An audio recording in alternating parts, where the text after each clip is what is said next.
On this episode of Bondi Vet, can Chris save Mr. Wilson's eyesight? He will go blind.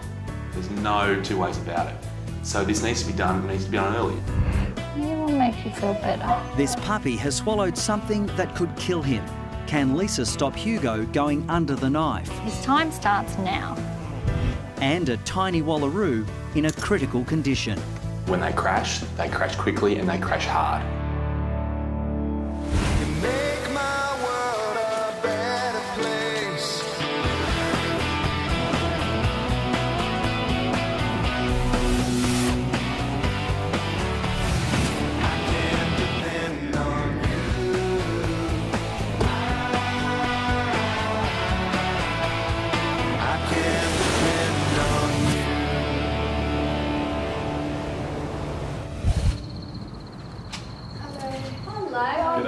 Made in time. We're just about to go, actually. So this is the little wallaroo? Yes. Okay, we'll get Chris to have a look. A worried young couple have just made a mercy dash to the Bondi Clinic. Her mother had been hit by a car on the side of the road and we could see Heidi kicking around inside, so got her out of the pouch and brought her home. I guess I've just been worried since yesterday when she started having the runs. Stressing quite a bit last night. I know. We hardly slept. We're up all night on the internet looking at every possible disease they can get. So it's a greeny-brown diarrhea that she's having? Yeah. Yeah, you can see right now, actually. Oh, there we go. There's a good sample. How lovely. It's quite mucousy, actually. Diarrhea seems like a pretty nondescript thing to have in a sick animal, but in a young animal like this, it dehydrates them very quickly, it takes away their electrolytes, and it can kill them very quickly. Alert and active, the wallaroo looks to be in good condition. Twists the head around and watches what I'm doing. See that? Do you mind? I'm trying to work down here. But appearances can be dangerously deceptive. So everything's a little bit upset, a little bit angry down there. The next tip is I'll take that sample we took earlier out the back and analyse it and just check there are no parasites in there. Chris will now examine Heidi's sample to track down exactly what is threatening her life. The thing about little wallaroos is they're small. They don't have many body reserves, and the most important nutrient of all is fluid. The moment they start to lose it through diarrhoea, you've got probably about a day and a half before that dehydration becomes so severe that it can actually kill them. We've got to act and we've got to act quickly.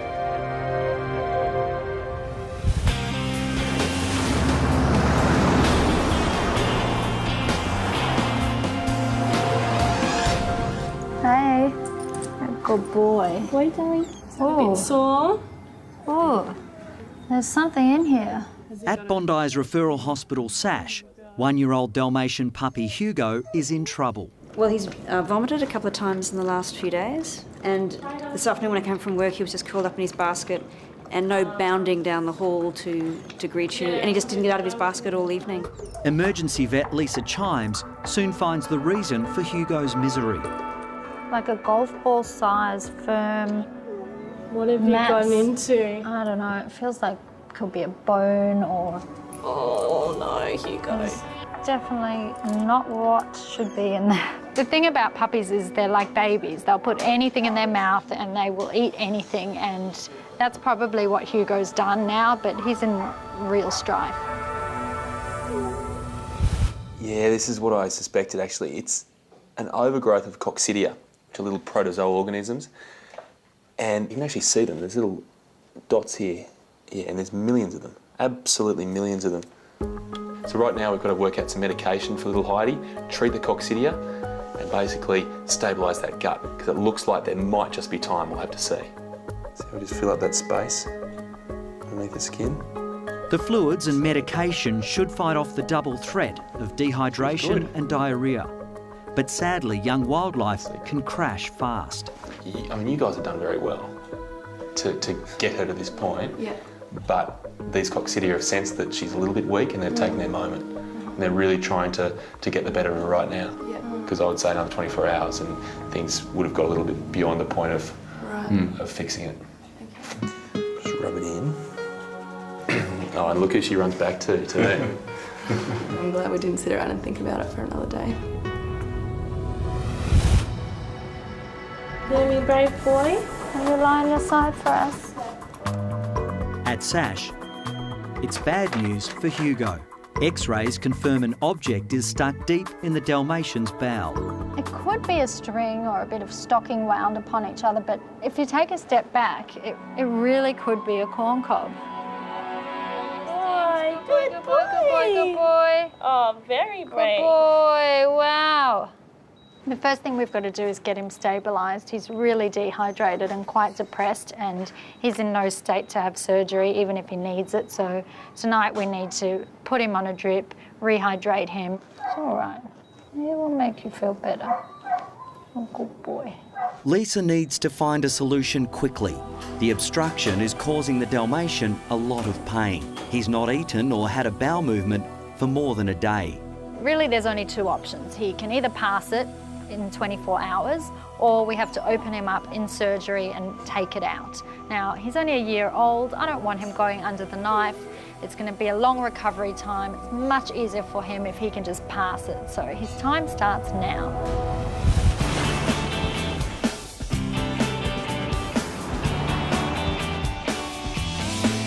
So to work out her age, we take her foot measurement, which was 150 millimetres, with her weight, which was 800 grams, and that gives us our age. A baby wallaroo found in her dead mother's pouch has been treated just in time. So she's about 180 days, so about 6 months. It's hard to believe she's 6 months old and this tiny. I know. Yeah, it's incredible. And just so fragile. Yeah. Heidi is still seriously ill, but medication will now fight off the bacteria attacking her system. I've got to be honest with you, as soon as I saw Heidi, my mind just went straight back to little Beanie. You can hear these little squeaking sounds.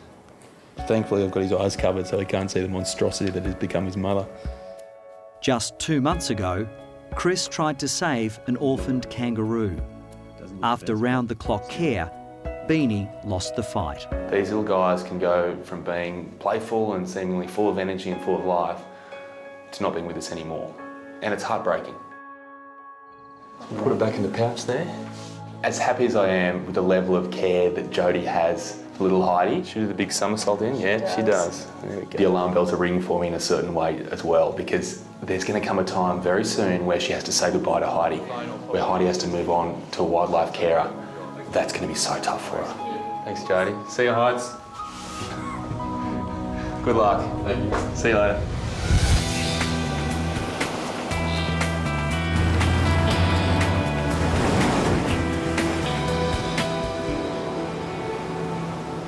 On the TV, this is what they show as Bondi Rescue. Rescues. Or when you see all them people on the beach. Yeah. This is the one. Yeah. Next morning, Chris's new clients have arrived from out of town. Oh, here's another puppy. Look at that. Look at that. That's a Steph. John and Fiona have just arrived after a 3-hour drive up the coast with their 4-month-old Shar-Pei. Yeah, he's always got a problem of his eyes when he's walking. You know, he's always bumping against the wall or chair. Mr. Wilson sees almost nothing because of the huge folds of skin that cover his eyes. He's in danger of going blind. People do say, oh, that's one ugly dog, but normally he's growling at him if they say that. They seem to know what they're saying. Fiona and John run a Chinese restaurant in Bateman's Bay and have even closed the business for a few days for this mercy trip. Shut the shop doesn't matter. Look after the boy. We will enhance his looks one way or another.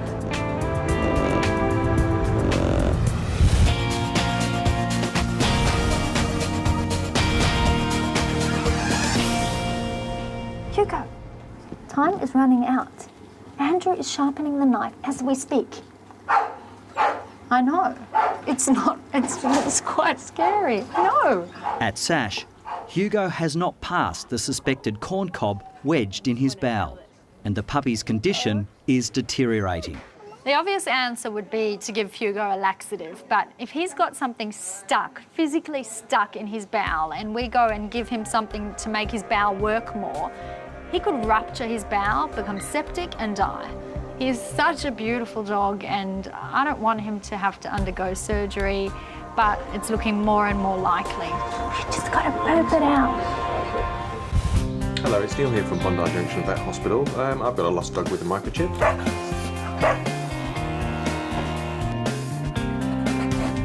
What time do you have to get up this morning? We got up at 2:30, left just after 3. I reckon if I got up at 2:30, I'd be looking a bit like Mr. Wilson, actually. They say I already do. Chris is examining Mr. Wilson's severe eye problems. He's got what's called entropion, where he's got so much loose skin, the eyelashes on the end of that eyelid actually roll inwards. You can see when I let it go, they jump inwards and they sit actually on the eyeball itself. Right. It's like having that it's like having an eyelash stuck on your eye the whole time. If that keeps on happening, he will go blind. There's no two ways about it. He'll lose his vision just from that constant irritation. So this needs to be done, it needs to be done early, and they've done exactly the right thing in getting him looked at. What I propose that we do is lift up this eyelid, lift up the bottom eyelid, maybe even take a little slice out of the corner, which will actually make his eye a bit bigger and allow that eyeball of his to actually see the world. Giving you a good look, that's Mum. It's the first time you've ever seen her. And while we're in there, you don't want any other changes to him? Maybe just take the rest of the skin away? That's what people like about him. You sure? We've got a whole board of dogs over here. Any room for me? I can do. No, thank you. This is it. I can do any of these. What about we can make him into a Pomeranian? Just take a bit of extra skin off. I'm quite happy for my baby look, isn't it? I'm gorgeous. I'm born gorgeous, eh? Why do I have to change it?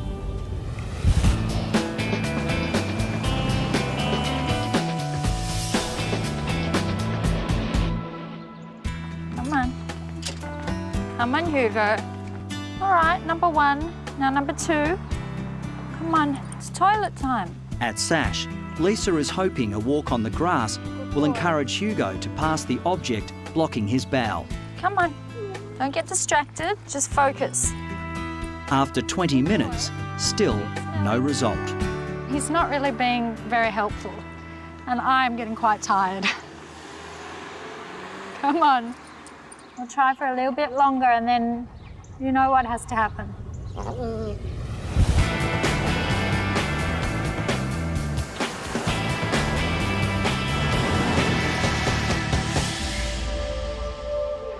Good boy. Hey, mister. Hey. What do you reckon? That is your new look. You just put your face there. It's remarkable. You're such a bastard. Just like that.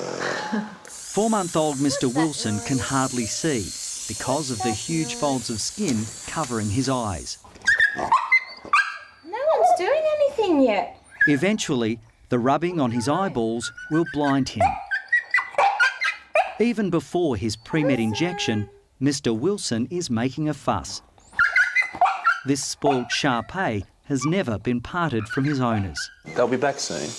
Want a little dim sim in the meantime? There's actually quite a story behind the Shar-Pei. They were bred as hunting and guard dogs, and the point of all those loose folds of skin is actually to help them with their hunting. If they get grabbed hold of, the animal that's grabbing hold of them just gets the skin, it doesn't get the dog. All right. They're so ugly, they're cute. And Mr. Wilson is just the epitome of that. Mr. Wilson's ready for the nip-tuck that should finally help him see the world. But at just 4 months of age, any anaesthetic can be dangerous. He just doesn't have the body mass, the body size or the maturity to metabolise his anaesthetic in a normal way. So we have to be very, very careful. Open the cage. Now I'll leave you to think about what you've done. You just think about it. Lisa is running out of ideas to help 1-year-old Hugo. With the obstruction in the puppy's bowel not budging, the operating theatre is on standby. Hugo! What is there? Is that a poo?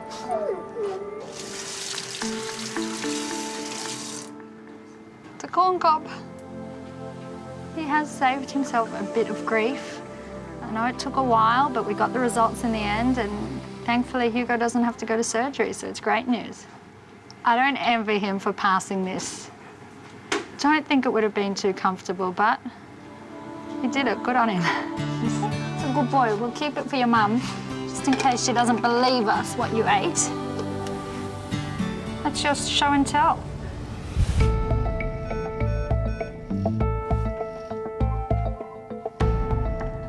The hardest thing here is just working out how much skin you can take, because It's like jumping on the corner of a waterbed. The moment you hit it, the skin flies to the other side of the face, then the moment you take your hand away, the skin comes back. It's bizarre, but you have to make a bit of an estimate as to how much you can get away with. Put the stitch in, stand back, and go, looks good, or no, do it again. It's frustrating.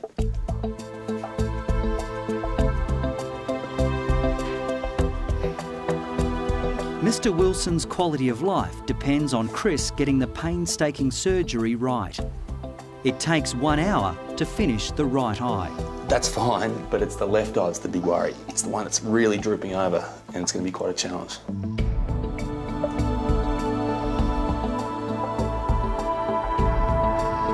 The worry if you take too much skin is that he gets that permanent startled look. I've been in Hollywood for 40 years. I've been to the plastic surgeon every week for the last 10. And then he's stuck with that. You don't want that. After nearly 2 hours, Chris is finished. But he's still concerned about Mr. Wilson's ultimate look. The big test is going to be when he wakes up, because right now he's asleep, everything's falling down. Hopefully when he wakes up, everything springs to life and he sees everything perfectly.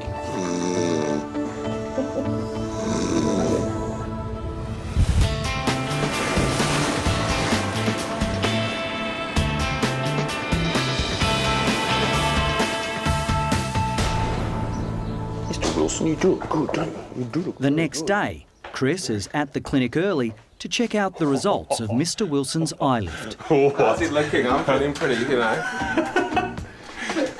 Neil, you look as though you're 20. I know, I've had 10 years taken off. Fantastic. Yeah. You look like a double bay housewife. I know, you did a good job, yeah. It's ridiculous. Neil's got the surprise stare, which I was trying to avoid with Mr. Wilson. Can you see me? I can see you. Yes. Great. He does look good. He genuinely looks as though it's one of the first times he's truly seen the world, and he's a bit wide-eyed and in awe of what's around him. Back at home, Heidi, the Wallaroo, is improving rapidly. We were worried, we didn't know what was going to happen. We were scared for her, and yeah, it's a relief now. We can relax again. Yeah, I was shocked when I heard how close it was. 24 hours, I couldn't believe it. We were lucky. In a few days, it'll be time for her to leave Jodie and Zach to go to a wildlife carer. So I don't know what it is about her, but she's just so little and helpless, and it's a nice feeling. All right, Hugo, this is the final test. Now, if you can eat this without vomiting, and you eat it well, then hopefully you can go home tomorrow, or today, if you're lucky. Only 24 hours ago, Hugo was a miserable puppy in a lot of pain, with a corn cob wedged in his bowel. Oh, yummy. Fortunately, the Dalmatian managed to avoid surgery and can now go home unscathed. There! Oh, yes! No, this is normal Hugo. Oh, charming. That's the corn cob. Oh, It's lovely. not the colour of a corn cob that you ate, I'm sure. Wow, lovely. Thank you. The next time. Oh, no. Oh, we give cuddles, yes, we give kisses. Yes, big one. Oh, you say thank you. It's gorgeous. I can hear his voice. Was that him? Sounds like it. Owners John and Fiona have arrived to pick up Mr. Wilson. I was missing my baby. You always think, oh, what's it going to be like? I should leave the jumper for him so that he should feel like I was beside him. I can't wait to see him. Yeah.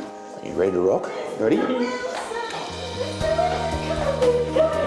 Oh, look. And you can see them. Oh, the eyes are really clear. I see them again. Mr. Wilson will need to be checked in another 6 weeks to make sure the eye lift has been a success. Oh, yes. Much better. Brilliant, brilliant. Yeah. You can see the whites of his eyes. Yeah. Never before. Yes, give Chris a kiss. Say thank you, Chris. Just a oh, Next time on Bondi Vet, Chris rescues a family in trouble. I think I've got you. Lucky has swallowed a lethal dose of human medication. You're going to be all right. Baby, please, just relax. No. Can Lisa save this much-loved pet? And will Chris survive this arm wrestle with Queen Bee? That doesn't help. She's smart. She's having you for lunch.